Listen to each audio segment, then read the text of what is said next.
Buenas noches. Una noche diferente. Conversaba con varios que han salido de San José, pero cómo fue cambiando el tiempo de Navidad. Hace años atrás ni siquiera se movían los buses, porque Navidad es compartir. Definitivamente siempre hubo los mismos cuestionamientos, si es pagano, si no es pagano. Esas cosas siempre pasaron. Pero lo importante es pensar, ¿nació? Claro que sí, nació. ¿Murió? Por supuesto, murió por mí. Y un día volverá, como decía doña Marta, recién un día volverá. Entonces, vamos a orar y pensar en eso. Nació, murió, volverá. Padre, gracias en esta noche, porque pensamos en nuestro Salvador y sabemos que un día nació. Y gracias, Señor, por ese hermoso privilegio que tuvimos aquellos que podemos conocerte y tener intimidad contigo. Gracias porque naciste, un día moriste, venciste la muerte, pero Señor, gracias también porque sabemos que muy pronto volverás.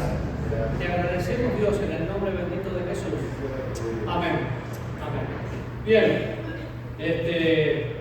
cuando pensamos, hay un pasaje que utilizamos mucho, de hecho, antes se usaban tarjetitas de papel, ahora no, pero si pensamos en qué iban a hacer, bueno, la Navidad, o lo que nosotros podemos pensar de Navidad, es la promesa cumplida de que el Salvador tenía que venir.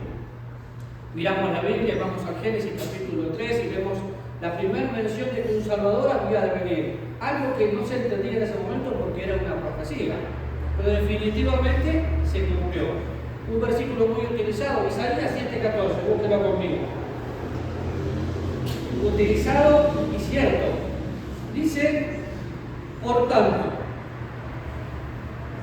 el Señor mismo os dará señal. Por tanto, el Señor mismo os dará señal. Isaías 7:14.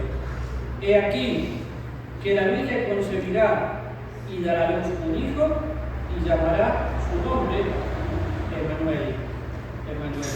He aquí que la Virgen concebirá y dará a luz un hijo y llamará su nombre Emmanuel. Y tomemos un segundo para pensar en esto. Nació, por supuesto, y Navidad es la promesa cumplida. Es muy triste ver que en estos días no se puede andar por la calle con la cantidad de carros que hay, la cantidad de gente que hay.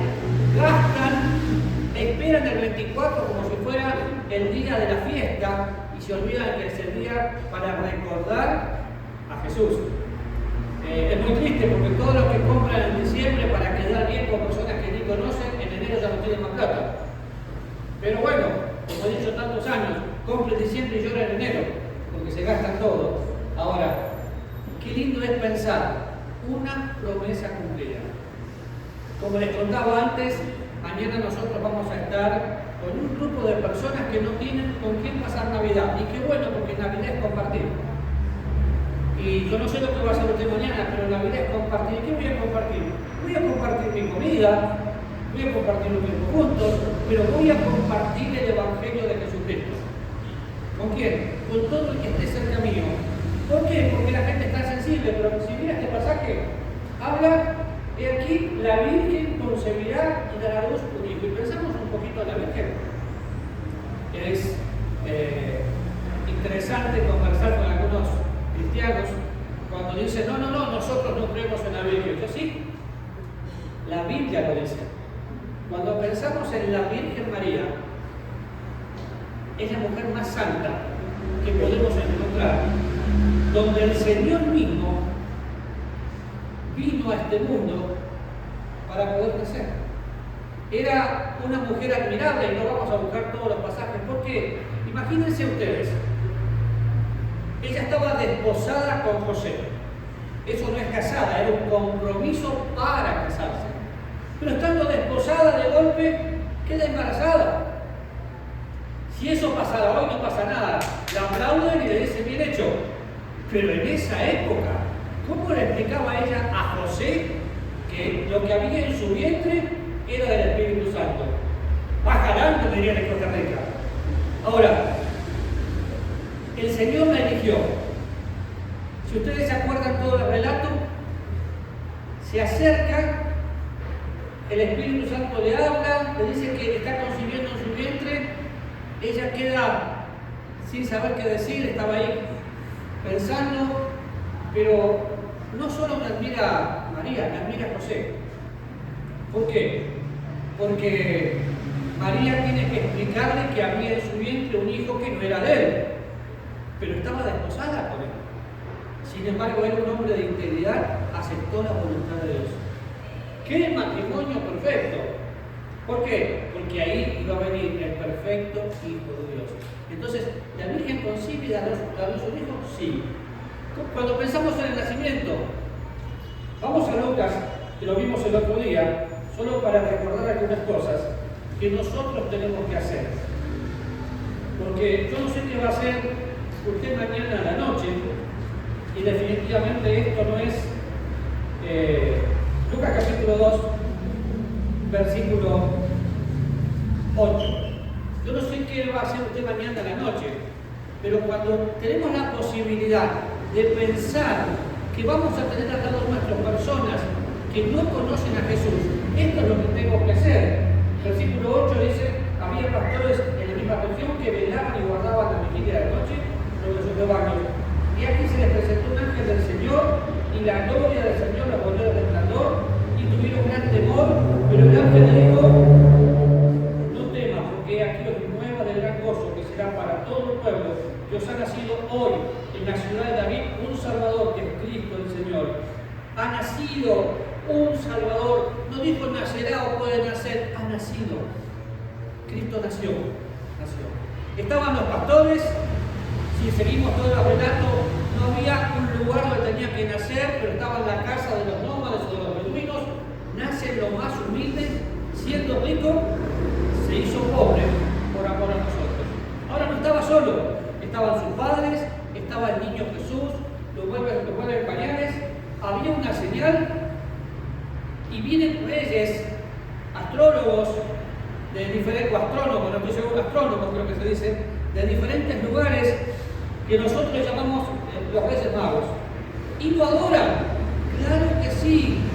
Mañana, hoy y siempre es digno de toda adoración, porque Jesucristo es el Señor. Qué interesante es pensar que nació como un niño, pero un niño que es rey. Ahora cantábamos una canción hablando del rey. Él no es el rey de Israel, Él es el rey de todos los que habitamos esta tierra. A veces los seguimos únicamente a cierto lugar. No es el rey de Israel. Un día será el rey de Israel cuando venga en su reino, pero hoy quiere reinar en nuestro corazón. Entonces nace, es la señal, como dijimos el otro día, es el mejor momento para poder sacar fuera todo temor. ¿Por qué? Porque el amor de Dios echa fuera el temor. ¿Y cómo puedo disfrutar el amor de Dios con esta cantidad de personas que me están haciendo daño? Es que Dios colocó en nosotros, sus hijos, su amor para que podamos amar. Y solo recuerden que el amor de Dios no es como el nuestro. El amor de Dios es perfecto, se derrama en nuestro corazón y a través nuestro podemos amar. Ahora, tenemos diferentes relatos, pero todos dicen lo mismo. Jesús nació. Una promesa cumplida. Ahora, Jesús creció. No solo pensamos en que nació, una promesa cumplida. Vemos que creció. Versículo 10 del capítulo 2. Perdón, versículo 40 del capítulo 2. Dice, y el niño crecía y se fortalecía y se llenaba de sabiduría y la gracia de Dios estaba sobre él. El niño crecía, se fortalecía, se llenaba de sabiduría y la gracia de Dios estaba sobre él. Nació una promesa cumplida. Creció. Qué interesante, ¿no? Porque a veces nos olvidamos de la parte linda del niño creciendo, siendo adolescente, de la parte humana, porque si bien es mi Salvador, es 100% hombre. que vino a ocupar mi lugar. Entonces no solo una promesa cumplida, sino un propósito. Tenía que ser como nosotros. A veces se enojan conmigo cuando empiezo a pensar y digo, lo que pasa es que Jesús seguramente hizo algún lío. No, esto va a ser un lío. Claro que si se acuerdan cuando sus padres no lo encontraban y se había quedado, era un niño. Había un propósito que él tenía que cumplir. Y él ese propósito lo cumplió a cabalidad, mostrándole a todos que realmente él era el Emanuel. Claro, triste porque caminó, mostró, mientras crecía, se fortalecía. ¿En qué se fortalecía? En el Señor. Hay un pasaje que hoy tocó mi corazón cuando el Señor Jesús ya había crecido y se presenta para poder cumplir y bautizarse. Estaba su primo Juan el Bautista, el precursor, el que estaba anticipando el camino. Y de golpe viene el Señor Jesús para ser bautizado, porque tenía que cumplir toda justicia, ¿se acuerdan? Pero lo que sucede en ese momento es que toda la Trinidad entra en acción. El Señor Jesús le dice que se iba a bautizar. Juan dice, no podés bautizarte. En palabras mías, obviamente. ¿Cómo te voy a bautizar si vos sos quien sos? Yo vengo a cumplir toda justicia. Y en ese momento vemos al Espíritu de Dios haciéndose presente en forma de paloma. Y la voz de Dios que le dice, sos mi hijo amado, tengo complacencia. Ahora, cuando yo leía eso esta mañana pensé, ¿saben lo que Dios dice de mí? Raúl, sos mi hijo amado y tengo complacencia. Kendall, Dios te mira y dice, sos mi hijo amado y me complazco. Y Kendall dice, pero Señor, le fallo. No te miro lo que haces, miro quién sos. Un hijo de Dios. El Hijo de Dios vino a cumplir toda justicia y en ese momento toda la Trinidad estaba en acción mostrando el Padre complaciéndose, el Hijo obedeciendo y el Espíritu Santo descendiendo. Todavía no se había cumplido la promesa de que la iglesia se establezca y que venga a vivir en nosotros, pero estaba caminando, cumpliendo un propósito. Había una promesa cumplida, había un propósito y sigue el relato de la Biblia. Vemos al Señor hacer diferentes tipos de milagros, porque creció, se fortaleció, después de su bautismo empezó su ministerio, pero no fue fácil. A veces nosotros pensamos en Navidad, quizás levantamos una copa, comemos, y todo lo que el Señor tuvo que pasar, porque cuando pensamos en nació, claro, creció, por supuesto, pero murió. Pero antes de llegar a la tumba, tuvo que pasar diferentes cosas. ¿Qué pasó después de su bautismo? Fue al desierto. Y estando en el desierto era tentado por Satanás, sabiendo que él era Dios. Y yo me imagino esa conversación, el diablo diciéndole, sos Dios, vos podés hacer esto y podés hacer aquello. Pero el Señor dijo, escrito está, escrito está. ¿Saben qué desafío me da a mí? De poder conocer la palabra de Dios y llevarla a la práctica, porque Él lo hizo. A veces pensamos, no, es que yo tengo tantas luchas, es que tengo esto, es que tengo aquello, es que tengo pruebas, que tengo tentaciones. Escrito está. Tenemos la palabra profética más segura. Es la palabra de Dios. Es el libro tal vez más metido y menos leído. ¿Qué leyó esta mañana? ¿Qué leyó ayer? Es que estoy tan ocupado con las fiestas. El dueño de la fiesta de Jesús. Había una promesa cumplida, había un propósito determinado. Él tenía que venir y mostrarse, pero no solo pasó por el desierto y fue tentado por Satanás. Después de eso hace diferentes tipos de milagros. Su propia familia no creía en él. Hizo milagros extraordinarios que nadie podía negar. Sin embargo, a los suyos vino y los suyos no le recibieron. A pesar de haber visto, y eso nos va a pasar a nosotros, En estos días vamos a compartir el Evangelio, muchas veces vamos a compartir el Evangelio, pero mucha gente no va a querer recibirle. ¡Qué dolor en mi corazón! ¿Cuánto más en el corazón de Dios? ¿Por qué? Porque de tal manera amó Dios al mundo que vino, nació, creció, se fortaleció, murió, resucitó y volverá. Y la gente no lo cree. Pero seguimos pensando en que nació, creció, murió. ¿Por qué murió? Por amor. Una palabra tan desfigurada por nosotros, pensamos que el amor siempre tiene que ver con connotaciones sexuales. No, el amor de Dios es puro. Dios es amor. Y el que tiene a Dios tiene que vivir en ese amor. Habla tanto la Biblia del amor y es tan práctico que yo no puedo mirar a mi hermano y tener un problema y decir que amo a Dios, porque cuando amo a Dios, amo también a mi hermano. Y también amo a mi prójimo. Ahora, qué interesante es pensar en eso. ¿Por qué? Porque amo a Dios con todo mi corazón, con toda mi alma, con todas mis fuerzas. Ama a tu prójimo como a ti mismo.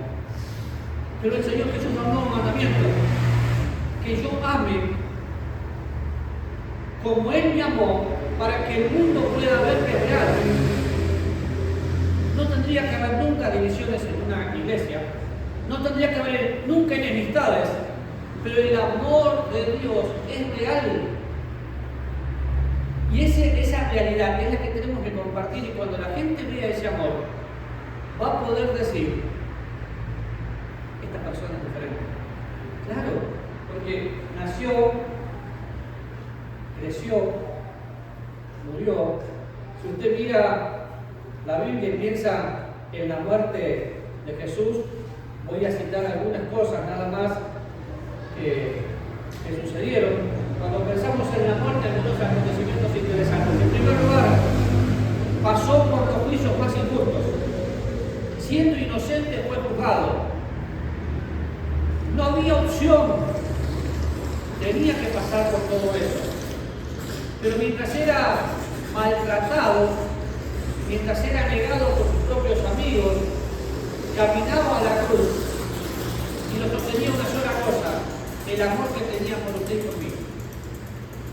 Porque Dios mostró su amor para conmigo, algo personal, que vino y murió y ocupó mi lugar para que la sangre de Jesucristo limpie todo mi pecado.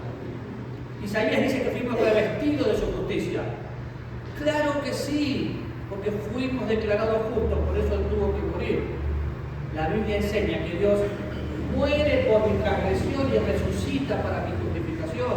Así que pensamos, ¿Él nació? Sí. ¿Lo podemos afirmar? Sí. Y si no lo queremos afirmar con la Biblia, lo podemos afirmar con la historia. Pero nadie puede negar que Él nació. No podemos negar que Él murió, porque hay una etapa totalmente diferente antes y después de su muerte. Cuando estaba en la cruz, en esas horas de agonía, había gente mirando que creía en Él pero no se animaba a acercarse. Pero en el momento que Él decidió, Él murió.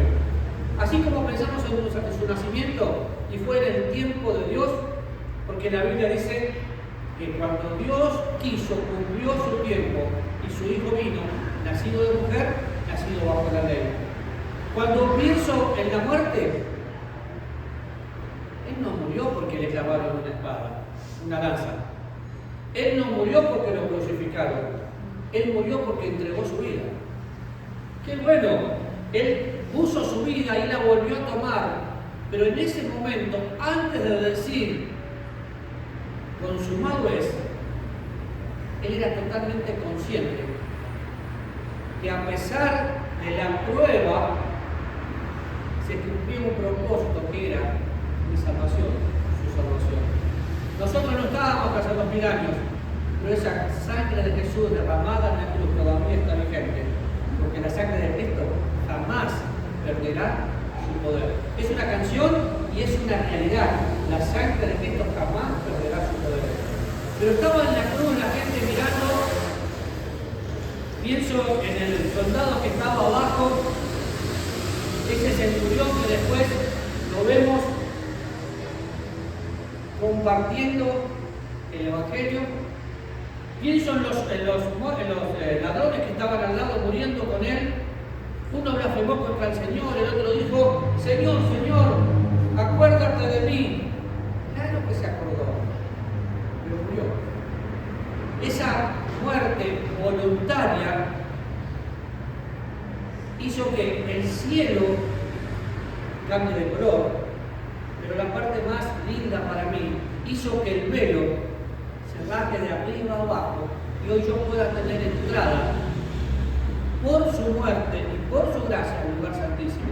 Se acabó la religión y empezó una realidad terrible. Él no solo nació, no solo creció, sino que cuando murió me dejó entrar directamente al cielo. Ya no necesito un intermediario, ya no necesito ir al lugar santísimo. Puedo vivir en su presencia porque en ese momento se rasgó el velo y la gracia de Dios se manifestó para salvación a todos los hombres. Pero ¿saben algo? Volverá. Podríamos ver un montón de acontecimientos, pero vamos al que más me gusta, Tesalonicenses capítulo 4, y pensemos en muchas cosas que a veces nos perdemos, sobre todo perdemos la conciencia. Ahora, todos saben que Jesús va a volver, todos hablan de eso, y hay dos acontecimientos que siempre se mencionan, pero el más importante para nosotros como iglesia es el arrebatamiento. Cuando pienso en que Jesús va a volver, hay un montón de profecías que tienen que cumplirse para su segunda venida, pero no hay una sola que se debe cumplir para que se cumpla, para que venga. Y piensen conmigo, cosas que están sucediendo. Clima, un desastre. Normalmente en Sudamérica, especialmente en Argentina, en esta época siempre hace mucho calor. Ahora en este momento estaba haciendo frío, lluvia y cayó granizo. ¿Qué? Y seguramente porque alguno de ustedes va a ir para allá y se está poniendo el clima feo. No, es porque tiene que pasar. El clima cambió, todo está al revés. Si ustedes escucharon las últimas noticias de la religión oficial, han aceptado lo inaceptable porque tienen que acomodarse a este mundo. Si pensamos en las guerras, nos asustamos hace unos años cuando vino la guerra de Ucrania. Y ahora Israel está en guerra. Ya nos olvidamos, ya pasaron unas semanas. Ya no nos importa. ¿Por qué? Porque estamos tomando como natural acontecimientos que son extraordinarios. Pero todo esto que está sucediendo es para que usted y yo podamos decir: Señor, vení ya. Ahora, como iglesia, Tesalonicenses capítulo 4 dice, versículo 13: tampoco, hermanos, queremos que ignoren acerca de los que duermen, para que no se entristezcan con los que no tienen esperanza. Porque si creemos que Jesús murió, sí, y resucitó, así también traerá Dios con Jesús a los que durmieron en él. Por lo cual os decimos esto, en palabra del Señor: nosotros que vivimos, que habremos quedado hasta la venida del Señor, no pereceremos con los que durmieron. ¿Por qué? Porque el Señor mismo, con voz de mando, con voz de arcángel, con trompeta de Dios descenderá del cielo, y los muertos en Cristo resucitarán primero. Y luego nosotros, los que vivimos, los que hayamos quedado, seremos arrebatados juntamente con ellos en las nubes para recibir al Señor en el aire, y así estaremos siempre con el Señor, alentados unos a otros con estas palabras. ¿Cuál era el problema? Bueno, hay que entender que en ese momento muchos cristianos ya no estaban, habían estado, pero dormían. El cristiano no muere, duerme y va a la presencia del Señor. Despierta si tú te duermes y te alumbrará Cristo. Eso es lo que tengo que compartir. Pero cuando miro este pasaje, había gente que se había ido. Señor, Pablo, ¿qué pasa? Nos dijiste algo y no se está cumpliendo, la gente se está yendo. La gente no está muriendo, está durmiendo. Y un día muy pronto, Dios se va a llevar a ambos. Al que está en la tumba y a los que estemos vivos. Esta fue la esperanza de Pablo. ¿Por qué? Porque había una promesa cumplida de un Salvador que tenía que morir, pero tenía que volver y va a volver. ¿Se imaginan qué maravilloso que fuera hoy? Nos preocupamos y qué hermoso quedó nuestro templo pintado. Pero miren esto, el templo está pintado por fuera. ¿Cómo está por dentro? Está feo, ¿verdad? Hay que hacer algo, ¿verdad? Muchos nos pusimos ropa linda porque es Navidad y estamos bien por fuera. ¿Cómo estamos por dentro? Algunos tienen por menos la confesión. Ah, que yo creo en la gracia. Si crees en la gracia te vas a dar cuenta que la confesión y el arrepentimiento es un estilo de vida, porque Cristo puede venir ya. En el momento que Jesús venga, esa promesa cumplida y ese propósito va a ser que sí o sí nosotros podemos, wow, ¿qué pasó? Me encantaría poder verlo, no va a ser así, ver la cara de muchos. Si en este momento vendría Jesús, yo me voy con él, pero me gustaría quedarme y pensar, a ver qué hace este que me discutió que no iba a venir. ¿Se imaginan la cara de sorpresa? ¿Se imaginan que justo te agarre en el medio de un funeral y ves la gente ahí desorientada totalmente? Porque va a pasar. Así que qué mejor tiempo que la Navidad para poder hablar de una promesa cumplida y de un propósito determinado. Ahora, nació, sí, creció, murió y resucitó. Y nosotros creemos lo que dice el versículo 14, porque si creemos que Jesús murió y resucitó, de eso, el apóstol Pablo, en 1 Corintios 15, habla del Evangelio, y habla que el Evangelio es la muerte, la sepultura y la resurrección. Esa es la esencia del Evangelio. Eso es lo que tenemos que compartir. Ahora, yo creo que Jesús murió, creo que Jesús resucitó, y creo que va a volver. Va a ser un tiempo espectacular para poder reunirnos con Él. En esa reunión nos vamos a reencontrar todos los que estén muertos y los que están vivos para estar siempre con el Señor y va a haber un recibimiento. Ahora, hay una trompeta. ¿Quién va a escuchar la trompeta? Solamente sus hijos, los que creímos en Él. ¿Por qué lo aseguro así?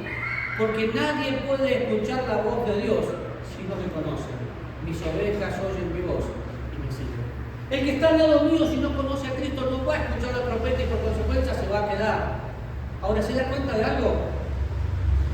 Qué lindo es ir a despedir los restos de una persona que durmió con el Señor y está en la presencia de Dios. Qué tristeza es saber que festejamos Navidad, Dios te bendiga, medalla, abrazo, beso, brindis, y las personas no tienen ni siquiera relación con el dueño de la fiesta, Jesús. Qué buena oportunidad para compartir. Ahora, algunas cosas del pasaje como para que tengamos en cuenta. ¿Qué es lo que tengo que pensar? Que el Señor mismo nos va llamando. Es el que va a venir y va a venir en una nube y no va a tocar la tierra, nos va a llevar. ¿Para qué? Para que en esa reunión podamos regocijarnos para siempre con Él. Y permítame preguntarle, porque hemos escuchado mucho en esta Navidad. De hecho, si han visto la página de Capacitando a los Santos, hice toda una serie de posts hablando de la Navidad. Y en uno de ellos puse, nació, murió, volverá. Porque lo creo con todo mi corazón. Pero cuando vuelve y se lleva a los suyos, se lleva a los suyos. Y suyo es únicamente el que nació de nuevo. Suyo no es el que va a la iglesia bautista, a la iglesia católica o a la iglesia evangélica pentecostal. Suyo es aquel que es su hijo. Suyo es aquel que un día nació de nuevo entendiendo su situación de pecado, dándose cuenta que no había otra opción, dejando que la sangre de Cristo le limpie y entendiendo su amor. ¿Cristo nació? Amén, sé que sí. ¿Cristo murió? Sí, murió por mí. Pero resucitó esta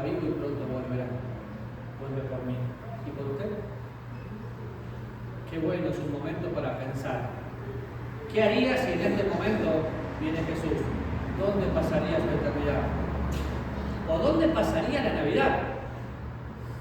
La Navidad no es un día especial si Cristo no está en mi corazón. Cuando pienso en Emmanuel, Dios con nosotros, para mí es más que especial porque es Dios en mí. Y Dios en mí, esperanza de gloria. Así que esa promesa cumplida me da un propósito determinado. Entender que murió, perdón, que nació, que murió y que muy pronto volverá. Vamos a orar. Querido Señor, estamos en la antesala del 24 y vemos, Señor, que muchas personas toman como algo natural acontecimientos que están sucediendo. Y, Señor, realmente es normal que todo esto pase, pero yo te pido, por favor, que seamos conscientes que cada persona que no tiene a Jesús no tiene esperanza. Por eso te ruego, querido Dios, que nosotros como tus hijos podamos compartir el glorioso Evangelio de Jesús. Gracias por la oportunidad maravillosa de pensar que mi Salvador nació, que mi Salvador murió, pero que resucitó, está vivo y pronto volverá. Que esa sea, Señor, la conciencia que podamos tener en estos días donde la gente está sensible. Gracias por lo que has hecho y lo que harás en el nombre bendito de Jesús. Amén. Bueno.